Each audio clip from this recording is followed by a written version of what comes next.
Assalamualaikum warahmatullahi wabarakatuh. Perkenalkan, nama saya Suharmono, NIM 21086291,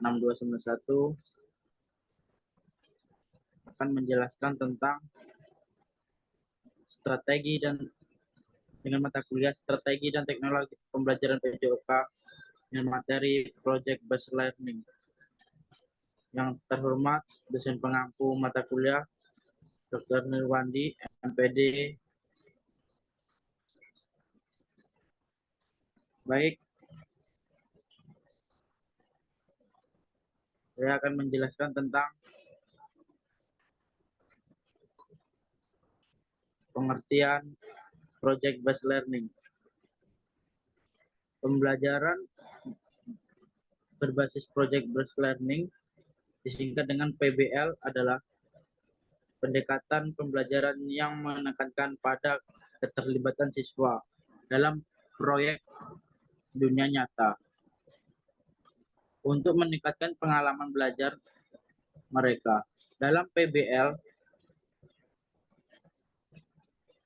siswa bekerja dengan proyek yang memerlukan mereka untuk menyelidiki dan menyelesaikan masalah kompleks, berkolaborasi dengan orang lain, dan menerapkan pengetahuan dan keterampilan mereka dalam konteks praktis.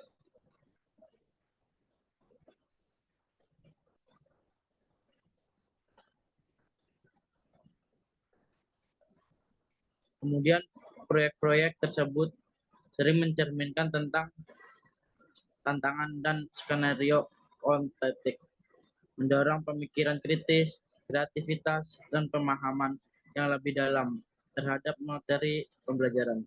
PBL dirancang untuk mengembangkan keterampilan seperti kerja sama tim, komunikasi, dan pembelajaran mandiri, hingga pendidik menjadi lebih relevan dan persiapan siswa untuk situasi kehidupan yang nyata. Tujuan Project Based Learning. Yang pertama, memahami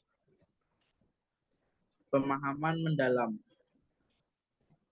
Artinya, memberikan pemahaman yang lebih mendalam terhadap materi pembelajaran, karena siswa mengaplikasikan pengetahuan mereka dalam konteks nyata.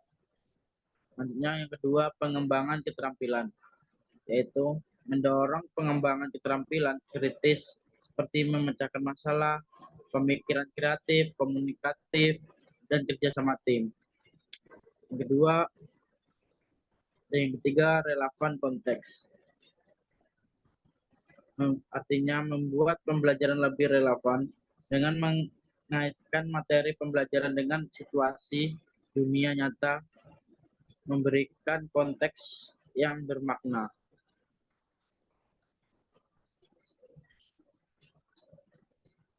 Lanjut, kemudian ada juga motivasi siswa, yaitu meningkatkan motivasi siswa dengan memberikan tugas yang menarik dan memberdayakan mereka untuk mengambil peran aktif dalam proses pembelajaran. Selanjutnya, pembelajaran mandiri, mendorong siswa untuk mengembangkan kemandirian dalam belajar, mengambil tanggung jawab, dan proyek mereka sendiri.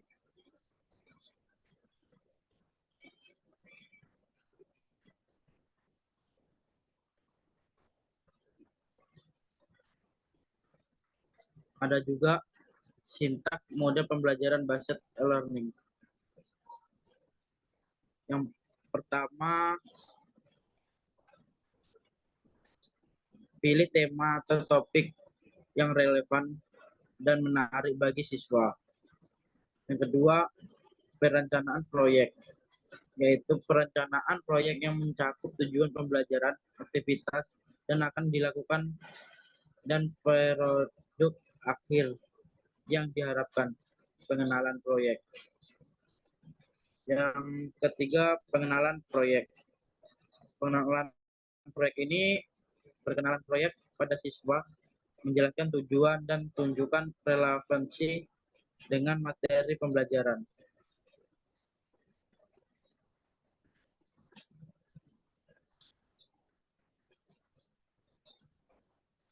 Ada juga relevansi konteks nyata. Menyediakan konteks nyata dan situasional membuat pembelajaran lebih relevan dan kehidupan sehari-hari.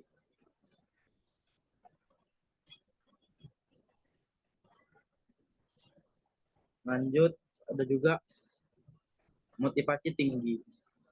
Meningkatkan motivasi siswa karena proyek-proyek tersebut biasanya menantang dan memberikan mereka tanggung jawab yang lebih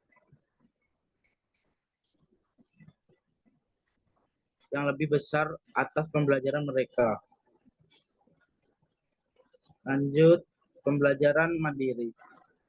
Mendorong pembelajaran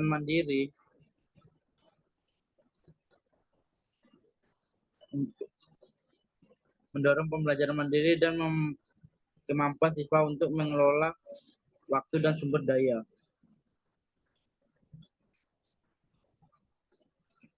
Kekurangan.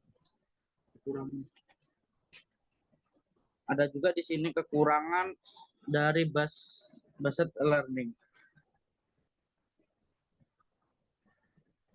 Yang pertama, waktu yang dibutuhkan, yaitu PBL seringkali membutuhkan lebih banyak waktu daripada metode pembelajaran tradisional yang dapat menjadi kendala dalam kurikulum yang padat. Ada juga kesulitan dalam penilaian. Di sini bisa dijelaskan tentang proses penilaian dalam PBL biasa lebih kompleks karena melibatkan banyak aspek yang mungkin memerlukan kriteria penilaian yang lebih subjektif. Ada juga